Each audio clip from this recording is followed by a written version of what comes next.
তাহলে আমরা এখন এসে গেছি বিদ্যাসাগরের জন্মস্থানে, যেটা দ্বিতীয় ভিডিওতে। এইবার দেখাবো বিদ্যাসাগরের জন্মস্থান একের পর এক।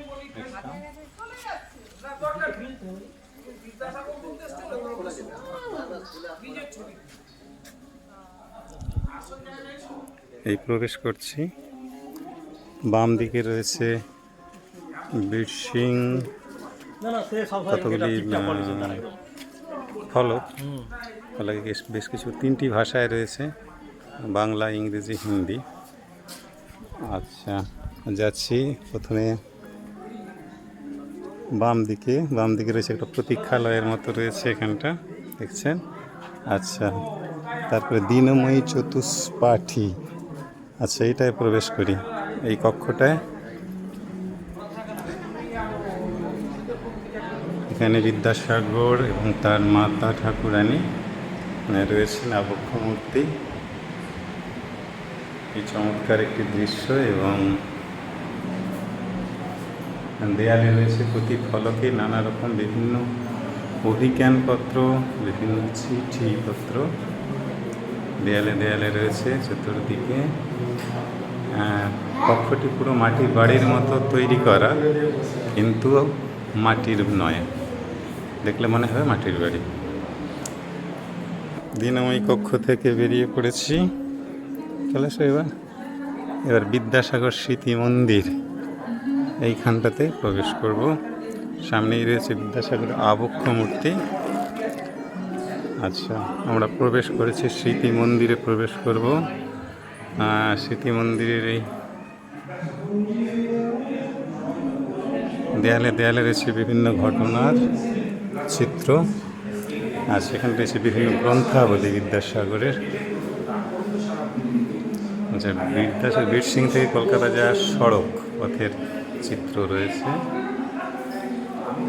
বিদ্যাসাগরের সম্পর্কে যারা লিখেছেন সেই সম্পর্কে বিভিন্ন বই এবং স্থানীয় এলাকা হইতে প্রত্নতাত্ত্বিক নিদর্শন এগুলো রয়েছে, দেখছেন। নানা রকম প্রত্নতাত্ত্বিক নিদর্শন রয়েছে।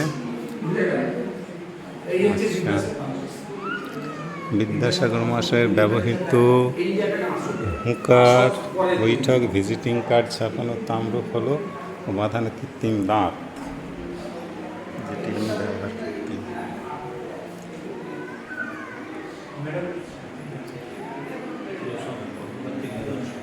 বিদ্যাসাগরের সংক্ষিপ্ত জীবনী পুরোটা রয়েছে এখানে আর একটা আবক্ষ মূর্তি,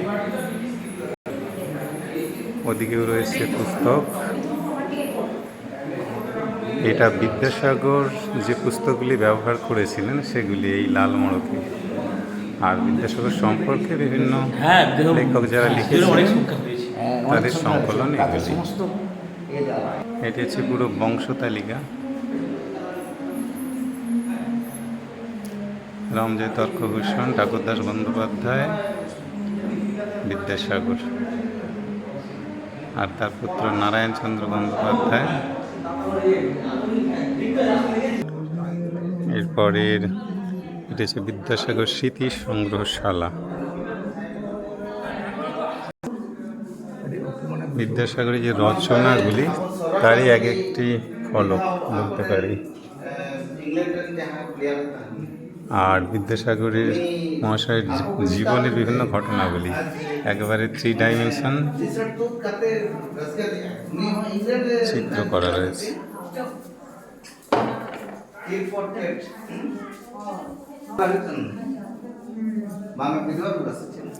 এটা কলকাতা যাত্রাকালে সেই মাইল ফলকের চিত্র।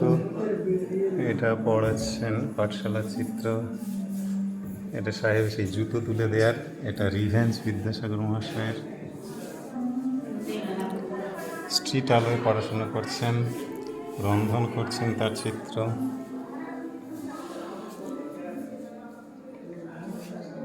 নিজের বাড়িতে কলকাতার বাদুড় বাগানে। এটা বাল্যবিবাহ সৃষ্টিতে তার প্রয়াস। আরও সমস্ত রয়েছে। এটা মাইকেল মধুসূদন দত্ত। এবার যাচ্ছি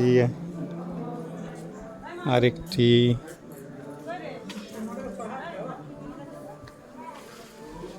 কক্ষে, সেখানে কি রয়েছে দেখি। একটা কোলাজ রয়েছে বিদ্যাসাগরের, আজ যথারীতি এইরূপ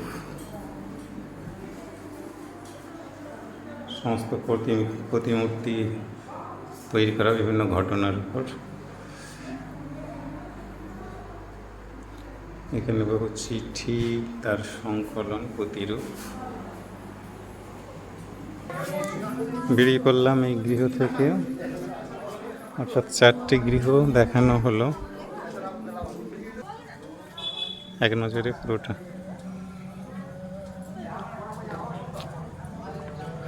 উপর দেখতে পাচ্ছি একটা টাওয়ার, টাওয়ারে লেখা রয়েছে অশ্বদিগ্গই।